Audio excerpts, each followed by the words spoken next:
This conference will now be recorded.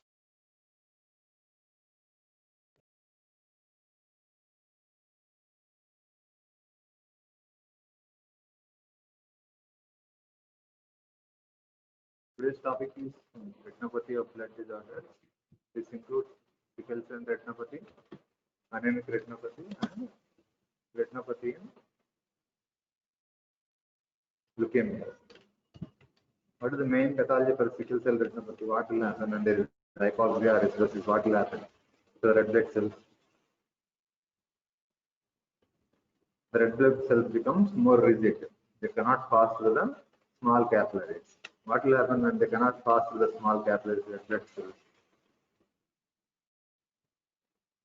Am I audible? Siri thought of. Dhananjay వినిపిస్తుందా మీకు? Hello, Yes, sir. Yes, Hello. sir. Yes, sir. what will happen when the RBC are rigid? They cannot pass through the capillaries. What will happen? Obstructions. The retinal blood supply is impaired. The retina becomes stale. To compensate that, there will be formation of shunts between the arteries and veins. That is arteriovenous shunts. When there is shunting between the arteriovenous shunts, similar to diabetic retinopathy, when there is hypoxic retina, what will produce? Vascular endothelial growth factor. What will vascular endothelial growth factors will do? They induce neovascularization of the retina, new vessel formation of the retina. The new vessels which are formed, they are highly fragile. So what will happen? There will be bleeding. There will be hemorrhages. Sometimes, if the bleeding is severe, it can lead to vitreous hemorrhage. In late complications, there will be the vitreous hemorrhage along with when there is neovascularization, there is formation of fibrovascular glands. These fibrovascular glands will pull the retina away from the underlying choroid, causing fractional retinal detachment. That is the late complication. They are the various stages of sickle cell retinopathy. Initial stage is the red blood cells which are rigid. They occlude the peripheral arterioles, leading to ischemia.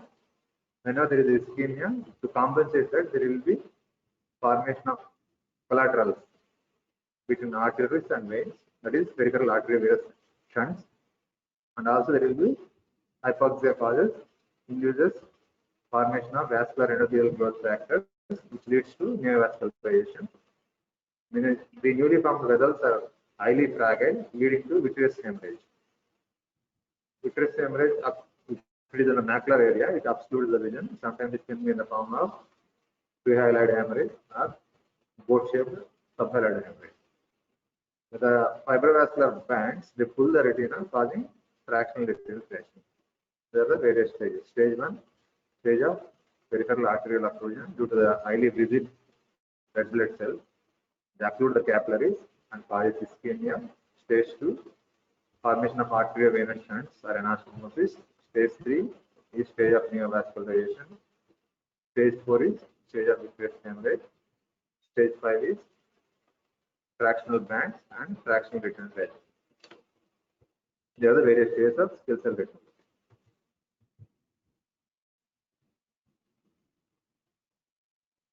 Sickle cell hemoglobinopathies are caused by one combination of abnormal hemoglobin which cause the red blood cells to adapt to the anomalous shape under conditions of hypoxia and tickling of the red blood cell, which causes hypoxia and erythrosis.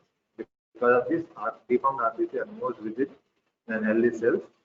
They become impacted and affect the small blood vessels, that is the capillaries. As I already told you, the deformed RBC, they are more rigid. They cannot pass through the capillaries or small blood vessels, so they impact the capillaries and causes hypoxia.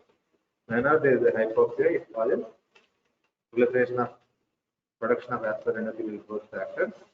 These vascular endothelial growth factors cause neovascularization, new vessel formation, and these new vessels are highly fragile, so they induce bleeding and causes flame chain hemorrhage. If the bleeding is very severe, it can cause vitreous hemorrhage.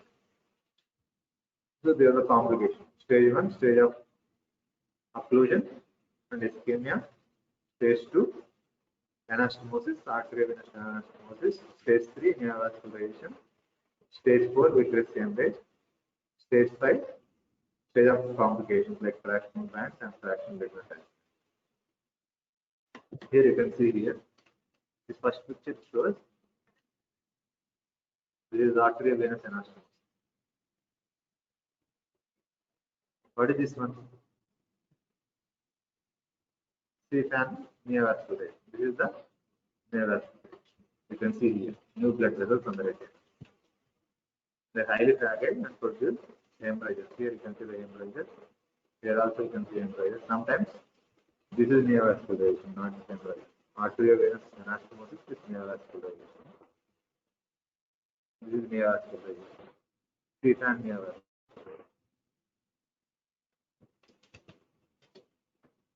This one is a fibrovascular tractional plant here. This one is a tractional retinal detachment. This is the area of tractional retinal detachment here.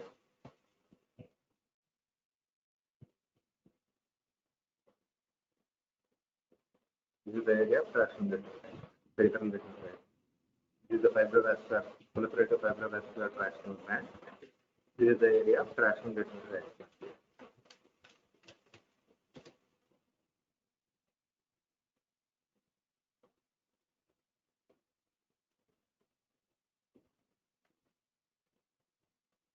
Venous tortuosity is one of the first signs of sickling due to peripheral arteriovenous shunts. Silver whiting of arterioles in the peripheral retina, which represents occluded vessels. When the vessels are occluded, what will happen? There is no blood passage through the vessels as capillaries, arterioles. They become narrow and pale in color. That is why it is called narrow pale vessels is called silver whiting of arterioles. Salmon panch is interretinal hemorrhage and the equator, which lies adjacent to the arterioles, is called Salmon panch. In preretinal or superficial interretinal hemorrhage at the equator, which lies adjacent to the arteriole and usually resolves without sequelae, is called Salmon. Black sunbursts are patches of peripheral RPE hyperplasia. Whenever there is a hyperplasia, it appears like a black sunburst. Macular depression sign is an oval depression of right central macular reflex due to atrophy and thinning of the central retina. Due to atrophy and thinning of the central retina, it produces macular hole. Actually, it produces a macular hole. Atrophy and thinning of the central retina in the macular area produces macular hole. Peripheral retinal holes are similar to white without projection. This is Salmon patch. Interretinal or preretinal hemorrhage. This is called Salmon patch. This is called sunburst appearance due to RPE hyperplasia. This one is a macular hole due to thinning and atrophy of the central retina in the macular area. It produces a macular hole and whitening. Here you can see fundus fluorescein angiogram showing hypoxia. The results are lost in this area, macular area. Macular ischemia equals macular ischemia. Metastatic showing macular ischemia. This is Salmon patch due to interretinal or subretinal hemorrhage, which resolves spontaneously usually. This is the Salmon patch appearance on sickle cell retinopathy. This is sunburst appearance, which is due to retinal pigment epithelial hyperplasia, RPE hyperplasia. Due to thinning and atrophy of the sensory retina in the macular area, it produces macular hole. This is ischemia, macular ischemia. Fluorescein angiogram showing macular ischemia.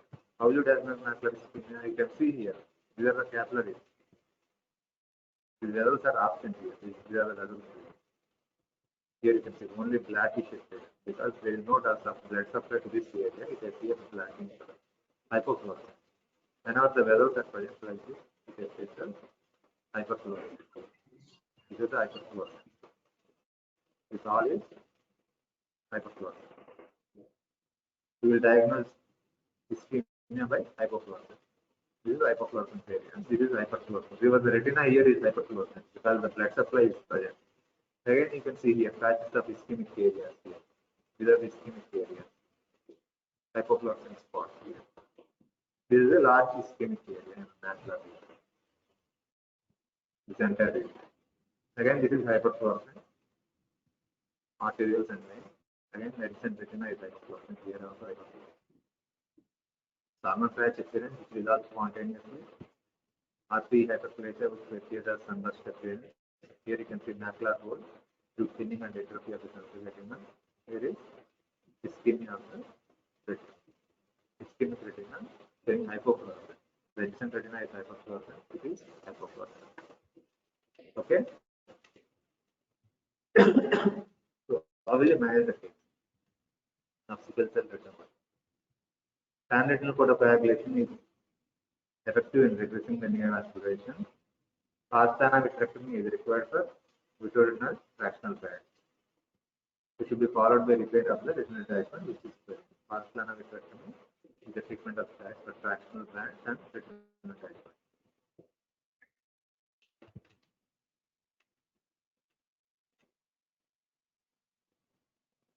Second one is anemic retinopathy.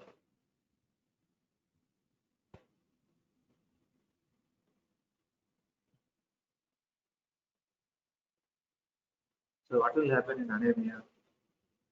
The hemoglobin level falls by 50% or consistently below 35% or hemoglobin level is below 5 grams consistently. It produces anemic retinopathy. Duration and type of anemia do not influence the occurrence of retinopathy.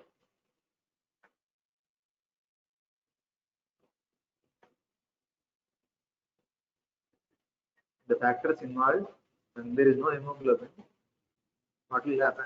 The blood ability to carry the oxygen is impaired. Okay. So whenever the ability of blood to carry the oxygen is impaired, it leads to anoxia, angiospasm. Whenever there is angiosperm, it leads to venous stasis and increased capillary permeability and thrombocytopenia. These are the factors responsible for anemic retinopathy. Anoxia, it leads to angiosperm and venous stasis, increased capillary permeability and thrombocytopenia.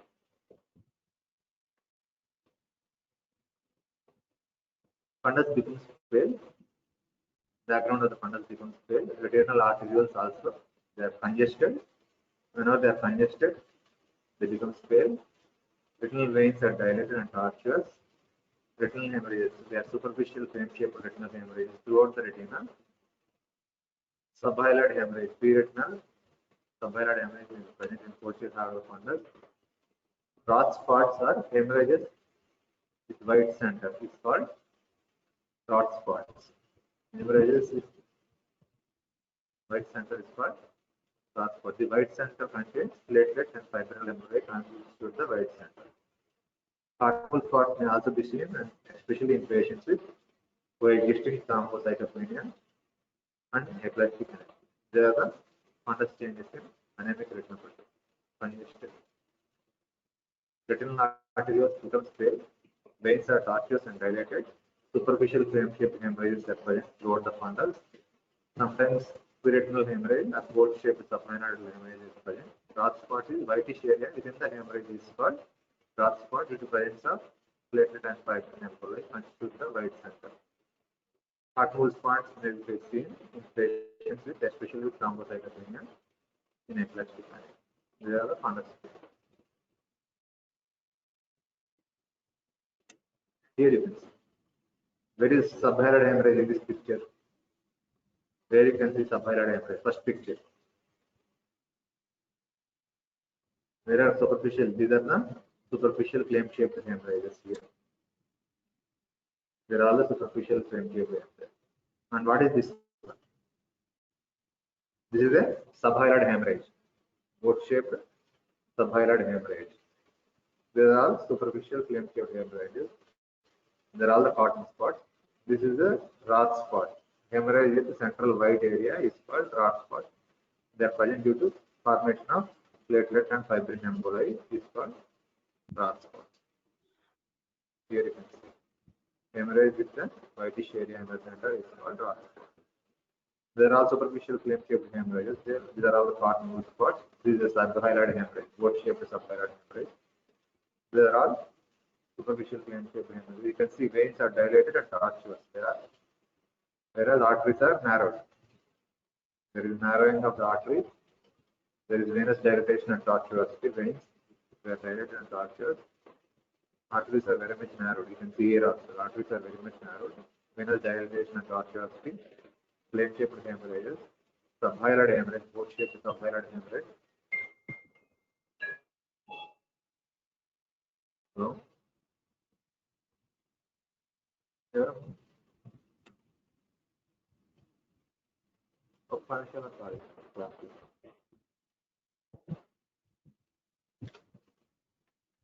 Okay. అర్థమైందా? Flame shaped hemorrhages, cottonwool spot, the subhyaloid hemorrhage, attenuation of the arteries or narrowing of the arteries, venous dilatation and tortuosity. These are the veins which are dilated and tortuous. All these veins. This is the rock spot. Hemorrhage with whitish area in the center is called rock spot. With rock spots which is to platelets and cyclin empire. The other various features of anemic retinopathy.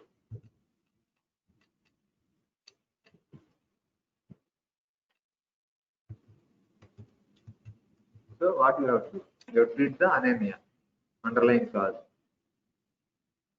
Intravitreal subhyaloid hemorrhage which does not resolve spontaneously, you should give TPA, tissue plasminogen activator, or you can also go for Aguilar posterior hyaloidotomy. If there is no response to the medical management with intravitreal tissue plasminogen activator or Aguilar hyaloidotomy, you can go for fast planar vitrectomy. If there is no response to the medical management with tissue plasminogen activator or Aguilar posterior hyaloidotomy, you can go for fast planar vitrectomy. This is anemic retinopathy. What are the features of anemic retinopathy? Flame-shaped hemorrhages, rock spots with the whitish area in the center, arteriovenous dilatation and tortuosity of the veins, subhyaloid hemorrhage. These are all the clinical features of rock spot, anemic retinopathy. Cottonwool spots may be seen, particularly in thrombocytopenia.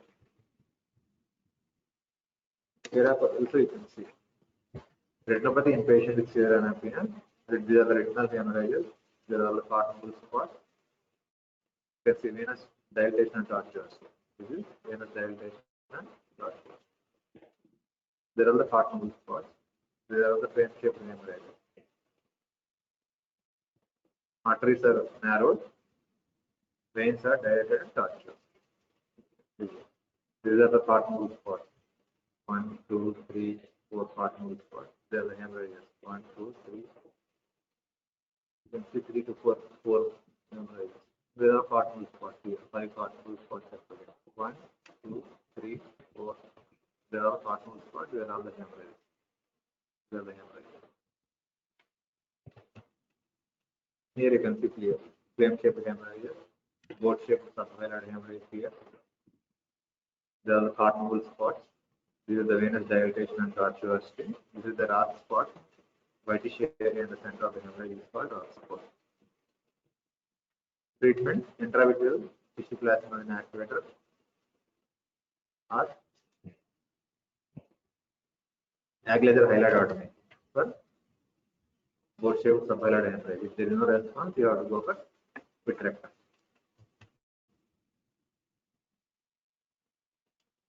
This is anemic retinopathy. Ocular leukemic retinopathy. Ocular involvement is more common with acute than chronic leukemia. Acute lymphocytic lymphoblastic predominantly affects children, in whom there is around 90% 5-year survival rate. Acute myeloid is most frequently seen in older adults. Chronic lymphocytic has many chronic spores and many patients die from unrelated disease. Chronic myelocytic has progressive clinical course and often less probable prognosis.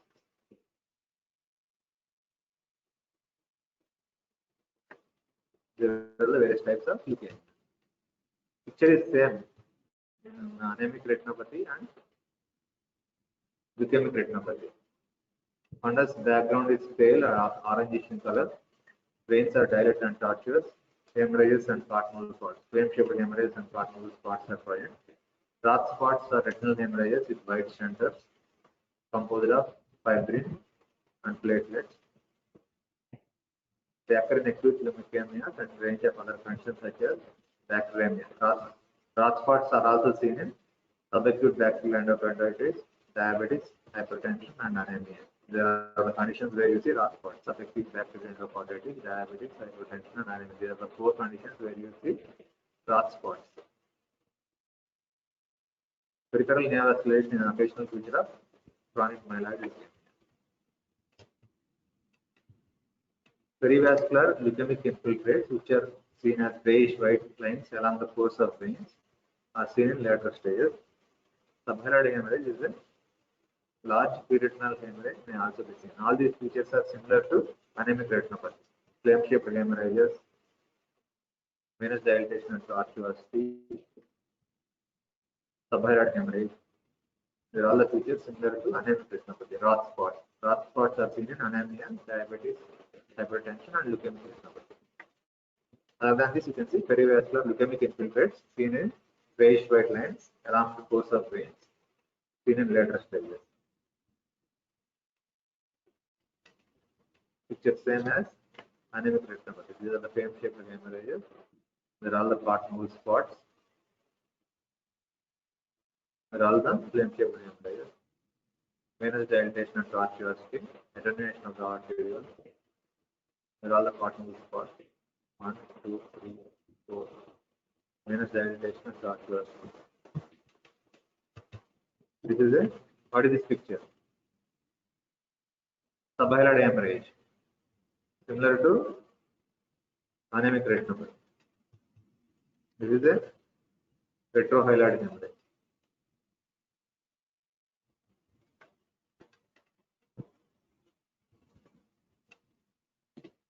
Leopard skin appearance due to choroidal infiltration in chronic leukemia. These are the leopard spots here. You can see here. This is the leopard spots due to choroidal infiltration in chronic leukemia.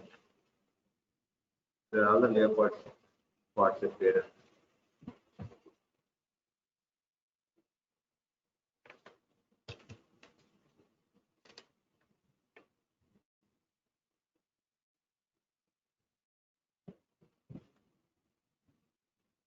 Other orbital changes in leukemia include orbital infiltration, particularly in because of orbital infiltration in children, there will be proptosis. Ocular hemorrhage in the form of subconjugal hemorrhage. Sometimes there can be hypema. Hypema means blood in the anterior chamber is called hypema. Iris changes in the form of thickening and iritis, pseudohypopyon due to collection of white cells in the other than changes similar to anemia. These are differences. Proptosis, you can see the proptosis. Leukemic retinopathy, you can see the proptosis, thickening of the iris. All these changes will not be present in anemic retinopathy. They are present only in leukemic retinopathy. Proptosis is present, thickening of the iris and iritis, pseudohypopyon due to collection of white cells in the anterior chamber. There are all the changes. Okay. Only these three are present in our text. Retinopathy of blood disorder, sickle cell retinopathy, anemic retinopathy, and leukemic retinopathy. They are the three. Only these three are given in our text.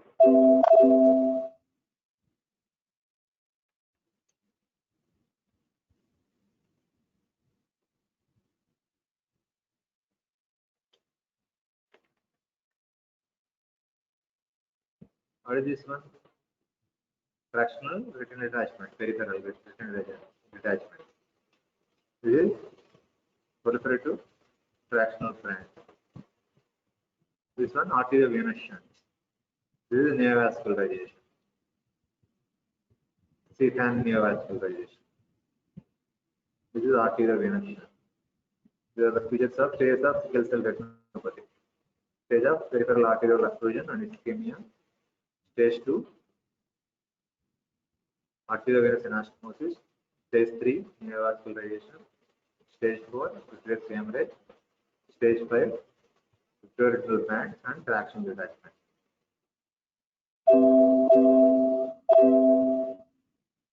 These are the fibrovascular glands. This is a tractional retinal detachment, peripheral retinal detachment.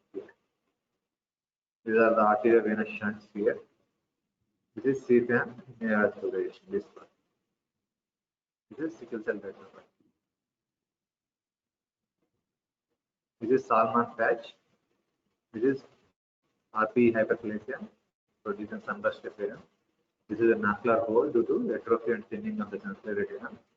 Here you can see ischemic area, the macular area, ischemic macular area. There are the features of sickle cell retinopathy, Salmon patch, RPE hyperplasia, producing sunburst appearance, macular hole, ischemic area in the macular area. There are the features of sickle cell retinopathy. Treatment is pan-retinal photocoagulation for regressing the neovascularization. Pars plana vitrectomy is required for vitreoretinal fractional bands. It should be followed by repair of retinal detachment.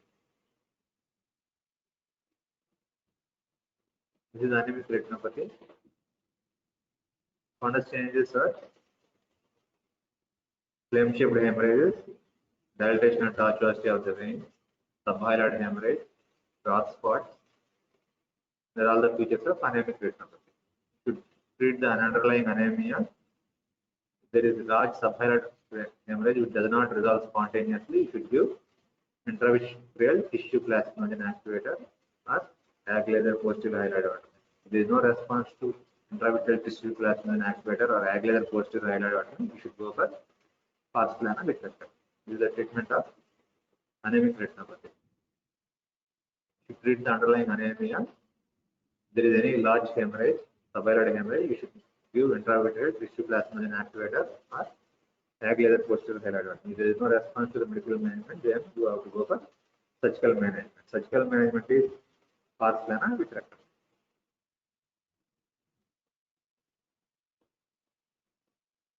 Features of anemic retinopathy and leukemic retinopathy are the same.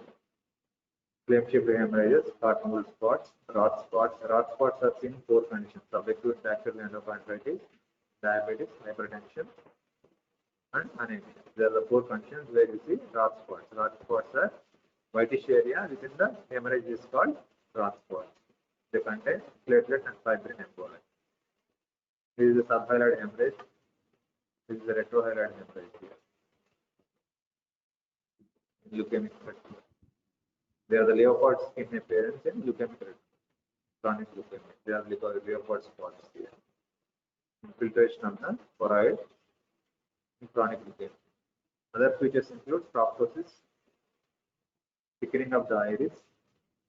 Features different from anemic retinopathy. The features of leukemic retinopathy include arterial infiltration, particularly in children, presenting as proptosis, ocular hemorrhage in the form of subfrontal hemorrhage. Sometimes there can be hypomia. Hypoma means bleeding in the anterior chamber. Iris changes in the form of thickening and iris. Pseudoagopine is production of white cells in the anterior chamber. Hyperviscosity. Ocular features include retinal hemorrhages, venous changes, again additionally retinal vein occlusion, and conjunctival telangiectasis. There are the retinal hemorrhages, cross venous dilatation, and segmentation. You can see here segmentation. This is the cross dilatation, and this is the segmentation in hyperviscosity. The causes of hyperviscosity includes polycythemia and Waldenström macroglobulinemia. Polycythemia is caused by neoplastic proliferation of erythrocytes, excessive presence of RBC, excessive proliferation of neoplastic proliferation of red blood cells with increased bone marrow activity, and hyperviscosity is called polycythemia. Waldenström macroglobulinemia is a malignant lymphoproliferative disorder with monoclonal lysium production, which most frequently affects elderly women. Malignant proliferation of lymphocytes.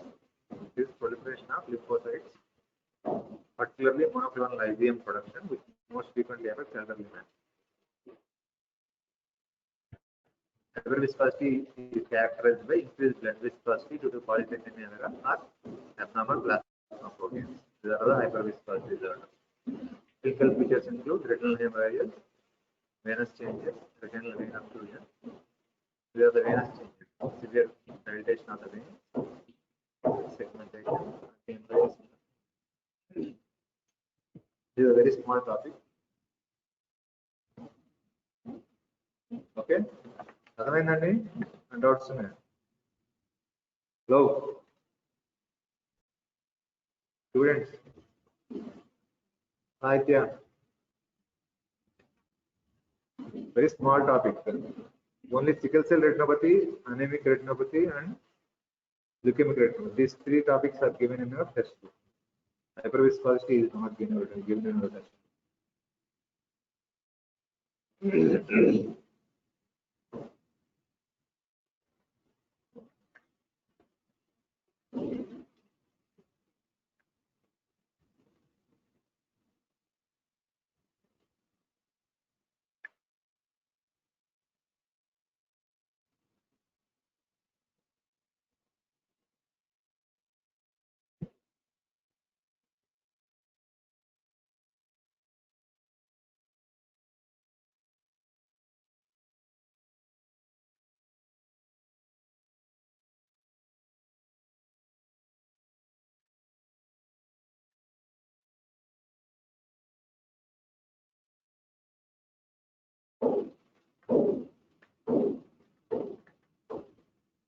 Okay,